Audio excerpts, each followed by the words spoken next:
Welcome to Haxby Shed. I'd like to tell you about my machine shop, but actually I mean the building itself. When we bought our house, these buildings were not ours.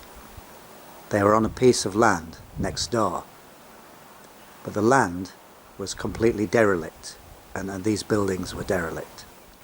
These had been agricultural buildings for a small holding. We live in an old village near a big city, and at one time at the back of behind me were lots of fields, but progressively those fields were sold off and turned into housing, and because of that these buildings fell out of use. And in about 1980 they were bought by a person who was really an investor speculator, and he planned to build on these, to knock these buildings down and build. But there are quite a lot of restrictions in this village, and there were booms and there were busts and there were plans, and the plans fell through, and this went on for about 30 years. And then in 2010 I said to the owner, look, why don't you sell it to me? And he hung on and hung on, but anyway, I'd been talking to him for quite some years, trying to persuade him to sell it to me, and eventually agreed, and that's how it came to us. But the roofs were not good.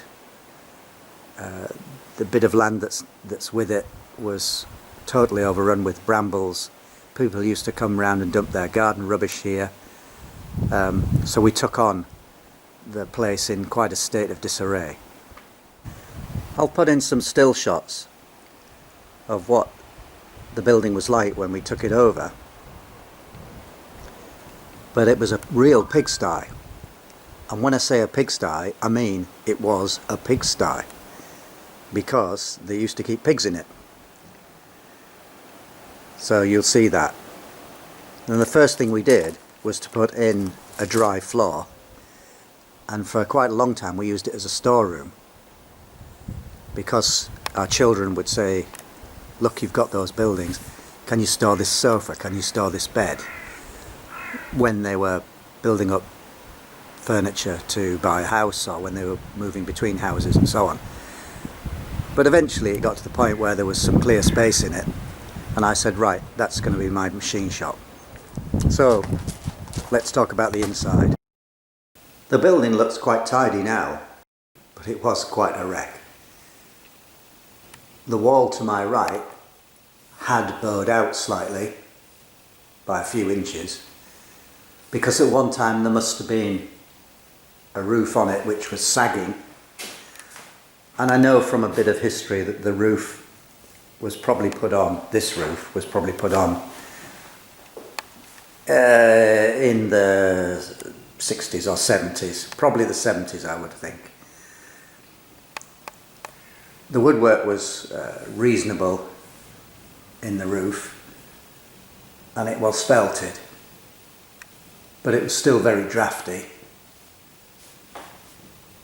So the first thing I did was I put this brace on. There was no sign that the wall had moved in recent years. I think it was because the old roof was collapsing and had been pushing out sideways. But still, I thought, as I had the opportunity, I would put this brace on, which is 16mm threaded bar. So cheap and cheerful, but it does the job pretty well. And the next thing I did was treated all the wood. I had treated it before, but I did it again as I got the opportunity, and I was up on ladders. And I decided to put roof insulation above this board sheeting. You might say, well, why? Well, maybe one day in the winter I'll heat it when I'm working. And it was just an opportunity. I was up there, so I did it. And the other thing I did was to put in these skylights, which I got reclaimed glass tiles. Got up on a ladder, cut the holes, and put them in. It's really easy to say that. It wasn't that easy to do it, to be honest. And then the next thing I needed to do was to nail the boards to the underside of the joist. And that got a bit scary at times. Probably I should have had a proper platform in here to do it. I had a platform that reached for the lower sections of board, but for the upper sections I did it on ladders, and the board is only light MDF, white faced MDF, and so it's pretty floppy. And doing that on my own with a roof which had sagged over the years previously, so it was bowed a bit, so I was having to cut every sheet, so that was quite difficult to do. I did wear a cycle helmet as a concession to safety. The window frames I made myself. They're not beautiful, but they work quite well. And I got some pre-treated wood and made them up out of that. The next thing I did was to Pva the walls, just with some water diluted PVA. It took quite a bit of time, even that. And then the next thing was to put in a 30 amp ring of 13 amp sockets, and then finally to paint the floor. And when that had all dried, I was ready to put machinery in it. I put in air, you can see it coming in there, and there's a connection there for the sandblaster. And I did the air work in copper.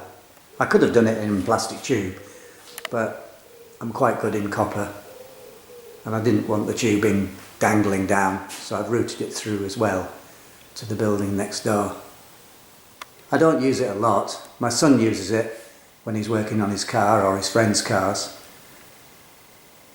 but generally I just use it for a die grinder or an air cut-off tool to cut welds, or I use it for things like needle gunning to get rust off things.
Well, I hope you liked that. Thank you for watching Hacksby Shed.